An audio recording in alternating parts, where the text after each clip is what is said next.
नमस्कार दोस्तों, good morning. Welcome back to my YouTube channel. दोस्तों, आप सभी लोगों का हम अपने इस यूट्यूब चैनल योगन सरजमुना में बहुत बहुत स्वागत करते हैं।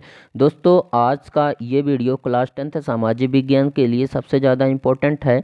इस वीडियो में हम लोग सामाजिक विज्ञान के 60 महत्वपूर्ण रिक्त स्थान को देखेंगे जो आपकी पूरी बुक से हैं दोस्तों। ठीक है, ये 60 अगर आप लोग रिक्त स्थान तैयार कर लेते हैं तो एक भी इससे बाहर रिक्त स्थान आपको देखने में नहीं मिलेगा। ठीक है दोस्तों, ये बोर्ड परीक्षा में ज़रूर पूछा जाएगा क्योंकि ये रिक्त स्थान हर साल आते हैं। ठीक है, 100% आपको बोर्ड एग्जाम में यही रिक्त स्थान देखने को मिलेंगे। तो आप लोगों इस वीडियो को लाइक कर देना, शेयर कर देना और चैनल को पर नए हो तो चैनल को सब्सक्राइब कर देना। ठीक है, तो चलिए दोस्तों, बिना किसी देरी के वीडियो को शुरू करते हैं और हम देखते हैं कि हमारा जो पहला रिक्त स्थान है वो कौन सा है। पहला क्वेश्चन है दोस्तों कि भारत में सघन वन क्षेत्र प्रतिशत है। भारत में वर्तमान में दोस्तों, ये सैंपल पेपर है अभी का जो है तो करंट जानकारी है दोस्तों इसमें कि भारत में सघन वन क्षेत्र का कितना प्रतिशत है। सघन का मतलब है दोस्तों घना। ठीक है, सघन का मतलब होता है घना। ठीक है, तो कितना है 12.4% है दोस्तों। ठीक है, 12.4% जो है तो बहुत घने वन है भारत में। ठीक है, अगला है कि भारतीय वन्य जीव अधिनियम ठीक है कब लागू किया गया था। ठीक है, तो कब लागू किया गया था 1972 में लागू किया गया था दोस्तों। कब किया गया था 1972 में। ठीक है, अगला क्वेश्चन है खालिस्तान राज्य ने घर की छत से वर्षा जल संग्रहण आवश्यक कर दिया था।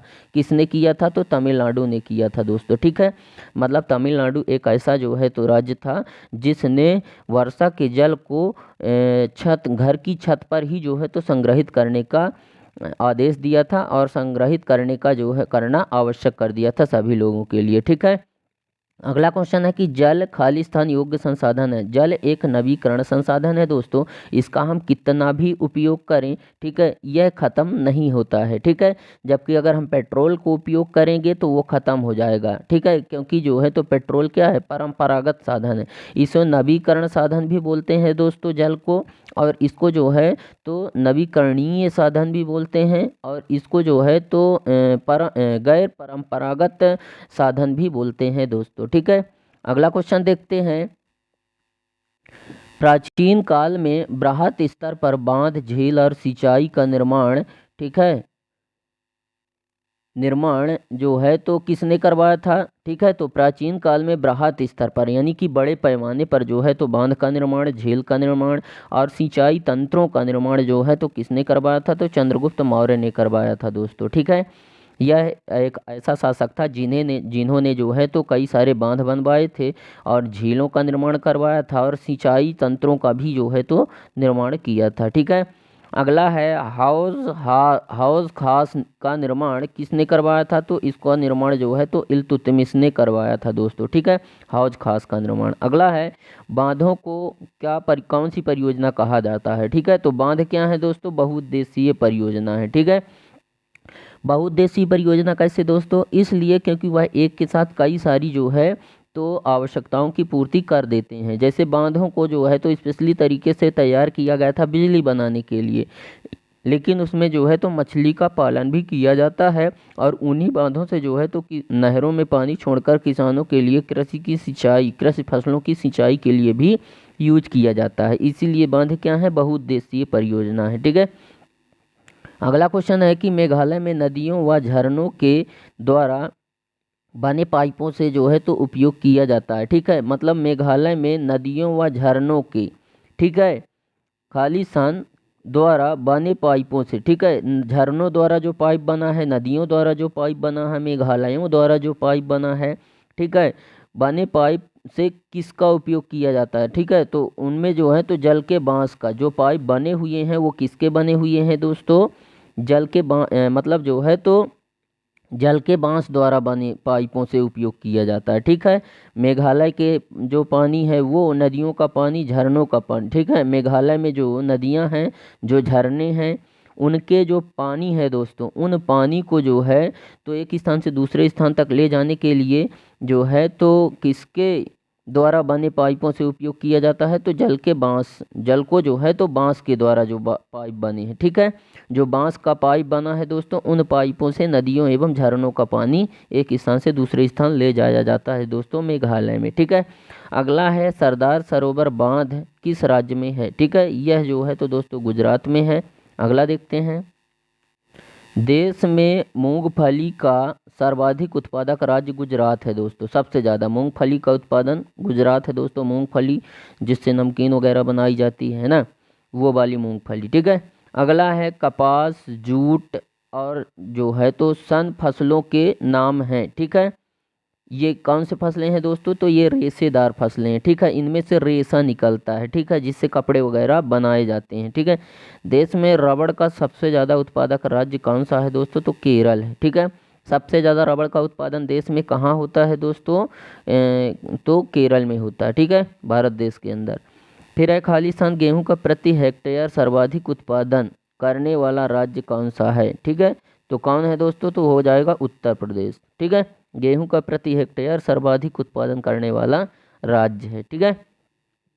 अगला क्वेश्चन है कि पंजाब, गुजरात, तमिलनाडु, उत्तर प्रदेश तथा केरल राज्य कुल उर्वरक उत्पादन का जो है तो कितने प्रतिशत उत्पादन करते हैं, ठीक है, तो 50%, ठीक है, 50% जो है तो उत्पादन करते हैं किसका, जो है तो उर्वरक का, यानी कि खाद का, जो खाद खेतों में छिड़काव की जाती है ना दोस्तों, उसमें, ठीक है। एक चीज़ ध्यान रखना दोस्तों, जो ये विद्यालय वाला धा होता है दोस्तों, ये होता है खाद्य, यानी कि जो है तो खाने वाली जो अन्न होते हैं दोस्तों, गेहूं चावल, है ना, ये जो है तो खाद्य पदार्थ में आएंगे। और जो अपन लोग खाद यूज करते हैं खेत में, ठीक है, छिड़काव करने के लिए, फसलों में उपज लाने के लिए, उसको उसमें ये वाला दावाना होता है दोस्तों, खाद, ठीक है, इस चीज़ को ध्यान रखना।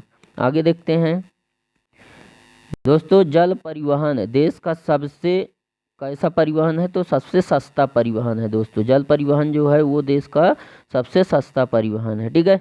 खालिस्तान परिवहन तीव्रतम, आरामदायक एवं प्रतिष्ठित परिवहन का साधन है, ठीक है। कैसा साधन है दोस्तों, वो जो है तो वायु परिवहन जो है, ठीक है, वह है तीव्रतम, आरामदायक एवं प्रतिष्ठित परिवहन का साधन है, ठीक है। अगला है जर्मन पंचांग का मुख्य पृष्ठ, ठीक है, किसने डिजाइन किया था, तो एंड्रियास रेवमान ने डिजाइन किया था दोस्तों, ठीक है, एंड्रियास रेवमान ने जो है तो डिजाइन किया था जर्मन पंचांग को, ठीक है। यह एक कैलेंडर है दोस्तों, है ना। आगे देखते हैं, 1804 की नागरिक संहिता को, ठीक है, किस नाम से जाना जाता है, तो नेपोलियन संहिता के नाम से जाना जाता है दोस्तों, ठीक है। ये क्वेश्चन जो है तो दोस्तों वेरी वेरी मोस्ट इम्पोर्टेंट है दोस्तों। ये आपके एग्जाम में जो है तो 100% इसकी आने की संभावना है दोस्तों, ठीक है। किसकी, 1804 की नागरिक संहिता, ये जो है दोस्तों वह जो है तो कौन सी संहिता के नाम से जाना जाएगा, नेपोलियन संहिता के नाम से, ठीक है। अगला है दोस्तों कि यंग यूरोप की स्थापना, ठीक है, कहाँ हुई थी, तो बर्न में हुई थी दोस्तों, यंग यूरोप, ठीक है। यंग का मतलब होता है दोस्तों नवयुवक, ठीक है, तो कहाँ हुई थी इसकी स्थापना, बर्न में, ठीक है। अगला देखते हैं, खालिस्तान की संधि में यूनान को एक राष्ट्र की मान्यता दी, ठीक है, कौन सी संधि से जो है तो मान्यता दी थी, तो कुस्तुनतुनिया की संधि, ठीक है, क्या है दोस्तों, कुस्तुनतुनिया कुस्तुनतुनिया की संधि ने यूनान को एक राष्ट्र की मान्यता दी थी, ठीक है, उसको एक राष्ट्र बना दिया गया था। राष्ट्र का मतलब होता है दोस्तों देश, ठीक है, यूनान को एक देश बना दिया था। किस संधि ने यूनान को देश बनाया था दोस्तों, तो कुस्तुनतुनिया वाला जो संधि हुई थी दोस्तों, ठीक है।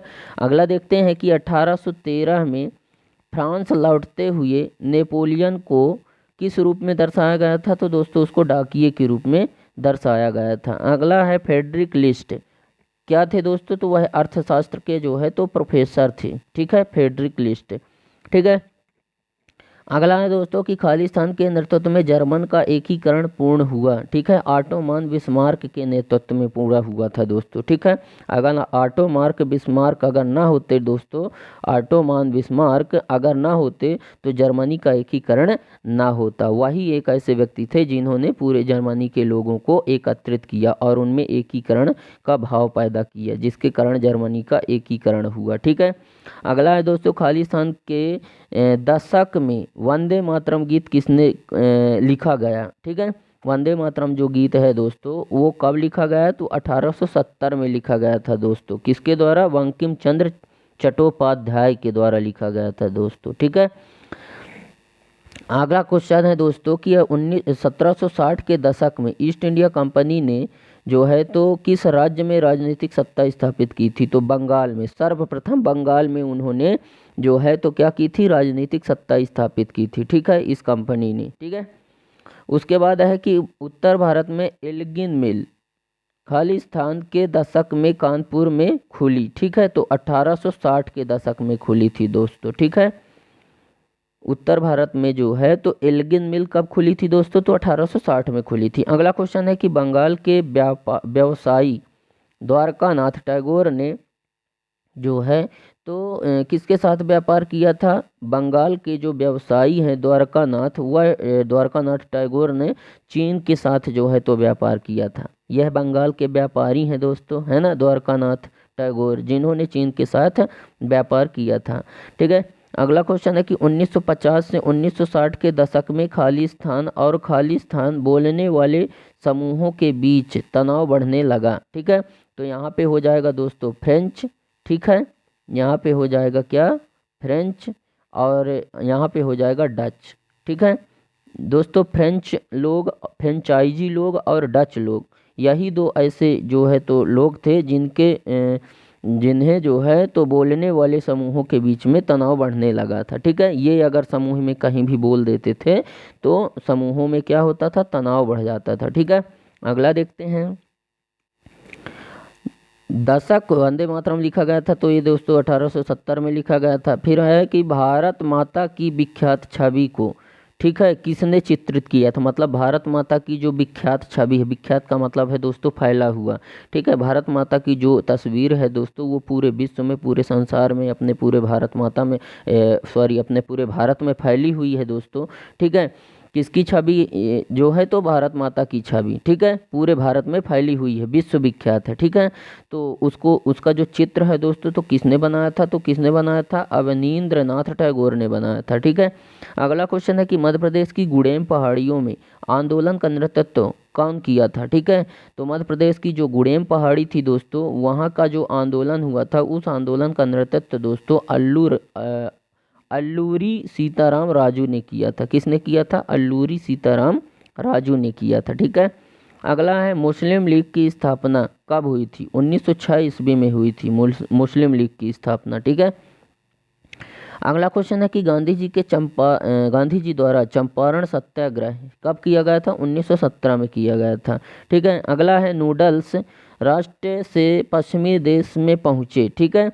नूडल्स जो है तो कौन से राष्ट्र से पश्चिमी देश पहुंचे थे, चीन देश से। राष्ट्र का मतलब होता है दोस्तों चीन, तो कहाँ से पहुंचे थे, चीन जो है तो चीन राष्ट्र से उन्होंने क्या पहुंचे थे कि पश्चिमी देश पर, ठीक है, चीन राष्ट्र से होकर पहुंचे थे। नूडल्स लोग जो है तो चीन राष्ट्र से पश्चिमी देश में पहुंचे थे।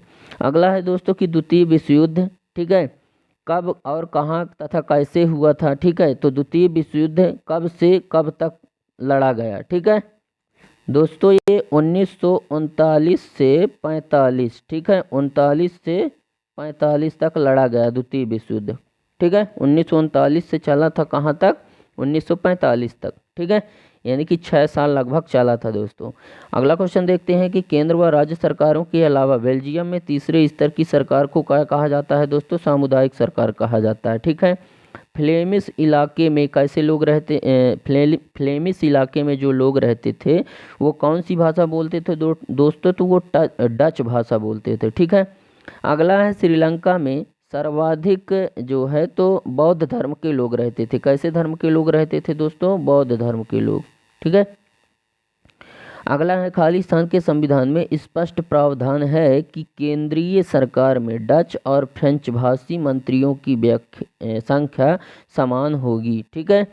तो बेल्जियम के संविधान में ऐसा लिखा गया है, ठीक है, और ऐसा प्रावधान है, बेल्जियम का जो संविधान है उसमें ऐसा प्रावधान है कि केंद्रीय सरकार में डच और फ्रेंच भाषी मंत्रियों की जो संख्या है वह समान होगी, ठीक है। अगला क्वेश्चन है कि भारत खालिस्तान संविधान संशोधन द्वारा पंचायती राज व्यवस्था लागू की थी, ठीक है। तो कौन से संविधान संशोधन में जो है तो पंचायती राज व्यवस्था लागू की गई थी भारत में? तो 73वां संविधान संशोधन जो हुआ था। ठीक है, कौन सा वाले संविधान संशोधन में? 73वां संविधान संशोधन में जो है तो पंचायती राज व्यवस्था लागू की गई थी। ठीक है, अगला देखते हैं, भारत में विकेंद्रीकरण की दिशा में, ठीक है, बड़ा कदम कब उठाया गया था? तो 1992 में उठाया गया था। ठीक है, विकेंद्रीकरण, ठीक है, विकेंद्रीकरण की दिशा में बड़ा कदम 1992 में उठाया गया। और स्थानीय स्वशासी निकायों में महिलाओं के लिए जो है तो कितने प्रतिशत पद आरक्षित हैं दोस्तों? तो 1/3%। ठीक है, 1/3 पद जो हैं वो आरक्षित हैं। ठीक है, स्थानीय स्वशासी निकायों में महिलाओं के लिए जो है तो कितने पद आरक्षित हैं? 1/3 पद। ठीक है, अगला है, राष्ट्रपिता के नाम से महात्मा गांधी को जाना जाता है, सभी को ही पता होगा। अगला क्वेश्चन है, भारत में वयस्क मताधिकार की आयु 18 वर्ष है। वयस्क मताधिकार क्या होता है दोस्तों? मतलब ऐसा अधिकार जो हर एक इंसान को 18 वर्ष की उम्र में जो है तो दिया जाता है। ठीक है, वह होता है वयस्क मताधिकार। ठीक है, और वह जो है तो किसी को भी वोट देने या मत देने का फिर अधिकारी हो जाता है। ठीक है, अगला है, जब एक धर्म के विचारों को दूसरे से श्रेष्ठ माना जाता है उसे क्या कहते हैं? ठीक है, एक धर्म के विचारों को दूसरे से श्रेष्ठ माना जाता है उसे सांप्रदायिकता कहते हैं दोस्तों। ठीक है, अगला क्वेश्चन यहाँ पे देखते हैं, भारत में पैदा होने वाला महीन कपास को जो है तो निर्यात किया जाता था कहाँ पे? ब्रिटेन पे निर्यात किया जाता था। जो भारत में महीन कपास पैदा होता था उसको ब्रिटेन जो है तो क्या किया जाता था? भेजा जाता था दोस्तों। ठीक है, निर्यात का मतलब होता है भेजना और आयात का मतलब है आना। ठीक है, कोई भी अगर आपके देश में वस्तु की कमी है, वह वस्तु को आप जो है तो दूसरे देशों से मंगाते हैं, वह आयात कहलाएगा। और अपने देश में उत्पादित वस्तु को आप दूसरे देशों में भेजते हैं या बेच देते हैं, उसे जो है तो निर्यात बोलेंगे। ठीक है, अगला क्वेश्चन है कि आर्थिक मंदी, ठीक है, कब आई थी? तो 1830 के दशक में आई थी दोस्तों आर्थिक मंदी। ठीक है, खालिस्तान के जरिए भारत खाड़ी और लाल सागर के बंदरगाह से जुड़ा हुआ था। ठीक है, तो कौन बंदरगाह जुड़ा हुआ था दोस्तों? तो सूरत बंदरगाह। ठीक है, जो कि भारत की खाड़ी और लाल सागर के बंदरगाह से जुड़ा हुआ था। ठीक है, उद्योगपतियों ने नए मजदूर की भर्ती के लिए जो है तो क्या रखते थे? जावर रखते थे दोस्तों। ठीक है, जावर एक तरह से जो है तो यह सुपरवाइजर होते थे दोस्तों, है ना, जो कि उनको रखते थे, मतलब नए जो है तो कर्मचारियों की भर्ती करते थे और उनके कार्यों पर निगरानी रखते थे। ठीक है, वही जावर कहलाते थे। ठीक है, अगला देखते हैं, देश के कौन से राज्य में महिला साक्षरता अधिक है? तो दोस्तों वो केरल में है। ठीक है, आगे देखते हैं, उद्योग क्षेत्र को कौन सा क्षेत्र कहते हैं? उद्योग को, मतलब जो है तो जो उद्योग क्या होते हैं दोस्तों? कंपनी है, कोई कारखाना है, ठीक है, जहाँ पे जो है तो कपड़े बनाए जाते हैं, या कोई कंपनी है जहाँ पे सीमेंट वगैरह बनाई जाती है, तो केवल बनाया जाता है। ठीक है, उसे जो है तो हम उद्योग बोलेंगे। जहाँ पे वस्तुओं को जो है तो रूप परिवर्तित किया जाता है, उनका जो है तो दूसरा मॉडल तैयार किया जाता है दोस्तों, उसी को उद्योग कहते हैं। तो उस क्षेत्र को द्वितीयक क्षेत्र बोलेंगे। ठीक है, और प्राथमिक क्षेत्र क्या होगा दोस्तों? प्राथमिक क्षेत्र जैसे कृषि करना प्राथमिक क्षेत्र है। ठीक है, और कृषि में जो है तो जैसे गन्ना उग गया ना कृषक के पास, तो उस गन्ने को वह जो है तो क्या करेगा? जो द्वितीयक जो क्षेत्र है दोस्तों, जैसे कोई उद्योग है उसको वो क्या करता है, कोई फैक्ट्री है उसको वो दे देता है गन्ने को। ठीक है, तो वो क्या करे, वो द्वितीयक हो गया। और जब फिर उस गन्ने से जो है तो शक्कर बन जाएगी। ठीक है, और वो शक्कर बनने के बाद उसका सब लोग उपयोग करेंगे। ठीक है, वो हो जाएगा तृतीयक, यानी कि सेवा क्षेत्र कहलाएगा वो। ठीक है, अगला है दोस्तों कि प्रच्छन्न या छिपी बेरोजगारी, ठीक है, किस क्षेत्र में पाई जाती है? ठीक, मतलब जो है तो बेरोजगारी जो है तो क्षेत्र में पाई जाती है। ठीक है, कौन से? कृषि क्षेत्र में। ठीक है दोस्तों, प्रच्छन्न या छिपी बेरोजगारी किसे कहते हैं? तो यह वह बेरोजगारी होती है दोस्तों, जैसे मान लेते हैं कि हमको अगर मजदूरों की संख्या 10 ठो की ज़रूरत थी, हमने 10 मजदूर अपने खेत पे लगाए, है ना, उनमें से जो 4 मजदूर या 3 मजदूर ऐसे हैं जो केवल जो है तो टाइम पास कर रहे हैं, काम नहीं कर रहे हैं। अगर हम ऐसे मजदूरों को काम से निकाल देते हैं तब भी हमारे काम में कोई अंतर नहीं पड़ेगा, हमारा उतना ही काम होगा। ठीक है, तो जिन लोगों को हमने निकाल दिया है, जैसे हमने अभी बताया कि 10 मजदूर से 10 में से हमने 3 को निकाल दिया जो काम नहीं करते थे, ठीक है। तो उनको 3 लोग वो क्या कहला गए, वही लोग जो है तो प्रछन्न बेरोजगार कहला गए, ठीक है। और यह कृषि वाले क्षेत्र में जहाँ पे सबसे ज़्यादा कृषि का उत्पादन होता है या कृषि कार्य किए जाते हैं, वहीं पे यह बेरोजगारी पाई जाती है, ठीक है। अगला है दोस्तों कि सरकार का स्वामित्व यानी कि अधिकार, ठीक है, क्या होता है तो सार्वजनिक क्षेत्र में होता है, ठीक है। जहाँ ऐसे क्षेत्र में सरकार का जो है तो अधिकार होता है जहाँ पे सभी लोग जो है तो उपस्थित होते हैं, मौजूद होते हैं, ठीक है। अगला है कि 100 दिनों की रोजगार योजना, ठीक है, को मनरेगा कहा जाता है। क्या कहा जाता है दोस्तों, मनरेगा। 100 दिनों का इसमें क्या होता था दोस्तों कि हर लोग को जो कोई वहाँ पे आवेदन कर चुका होता था, है ना, उसमें तो उसको जो है तो 100 दिनों के लिए एकदम पक्का रोजगार दिया जाता था। 100 दिनों के पहले उसको नहीं निकाला जाता था। अगर वह व्यक्ति को किसी कारणवश अगर 10 दिन या 15 दिन अगर उसको जॉब नहीं मिला तो उसको फिर भी जो है तो बेरोजगारी भत्ता उसको दिया जाता था, ठीक है। बेरोजगारी भत्ता क्या होता है दोस्तों, जैसे बोनस जो दिया जाता है वही है बेरोजगारी भत्ता, ठीक है। कम वेतन खाली स्थान क्षेत्र में प्राप्त होता है, ठीक है। तो कम वेतन कहाँ होता है दोस्तों, प्राथमिक क्षेत्र में, ठीक है, यानी कि जहाँ पे कृषि कार्य किए जाते हैं, ठीक है, या जहाँ पे पशुपालन किया जाता है वहाँ पे जो है तो क्या है कि कम सैलरी दी जाती है, कम वेतन प्राप्त होता है, ठीक है, ऐसे क्षेत्रों में, ठीक है। अगला है खाली स्थान क्षेत्र को औद्योगिक क्षेत्र भी कहते हैं, द्वितीय क्षेत्र को ही औद्योगिक क्षेत्र कहते हैं, ठीक है। अगला क्वेश्चन है दोस्तों, बैंक में जमा धन पर खाता धारक को ब्याज मिलता है, ठीक है, जिसे हम ऋणाधार कहते हैं, ठीक है। अगर आपके पास कोई ऋणाधार नहीं है, ऋणाधार का मतलब होता है दोस्तों ऋण का आधार। आपको ऋण लेना है, आपको लोन लेना है, आपको कर्ज लेना है, उसके लिए आपके पास कर्ज लेने के लिए आधार क्या है, क्या है आपके पास कोई जो है तो ज़मीनी कागजात हैं, या आपके पास कोई जो है तो सोना चांदी है, या क्या है आपके पास कोई फिक्स डिपॉजिट कैश वगैरह की जो है तो पावती है, ठीक है, क्या है आपके पास, वही जो है तो ऋणाधार कहला जाते हैं दोस्तों, ठीक है। तो बैंक में धन पर खाता धारक को जो है तो खाता धारक को भी मिलता है, ठीक है, क्या मिलता है, ब्याज मिलता है, ठीक है। अगला है दोस्तों कि जमाकर्ता एवं कर्जदार की बीच मध्यस्थता का काम कौन करता है, ठीक है, तो बैंक करता है दोस्तों। जमाकर्ता एवं कर्जदार के बीच जो मध्यस्थता करता है वो कौन करता है, बैंक करता है। अगला है बांग्लादेश में ग्रामीण बैंकों से ऋण लेने वाली अधिकांश महिलाएं हैं, ठीक है। बांग्लादेश में सबसे ज़्यादा महिला हैं ग्रामीण क्षेत्र में जो बैंक से पैसा लेती हैं, ठीक है, ग्रामीण बैंकों से पैसा लेती हैं। कौन से बैंक से, ग्रामीण बैंक से। बांग्लादेश की महिलाएं सबसे ज़्यादा जो है तो ग्रामीण बैंक से ऋण लेती हैं, ठीक है। अगला है खालिस्तान परिवारों के ऋण की अधिकांश ज़रूरतें अनौपचारिक स्रोतों से पूरी होती है। ऋण की अधिकांश ज़रूरतें और अनौपचारिक स्रोत क्या होते हैं दोस्तों, तो ऋण के अनौपचारिक स्रोत की अगर बात करें तो जो है तो किसी व्यापारी के द्वारा ऋण दिया जाता है किसी को, ठीक है, वह अनौपचारिक स्रोत हो जाता है, ठीक है। मतलब जो है तो वह जो है तो ऋण पर ज़्यादा ब्याज वसूलते हैं ये लोग, ठीक है, वही जो है तो अनौपचारिक स्रोत होंगे।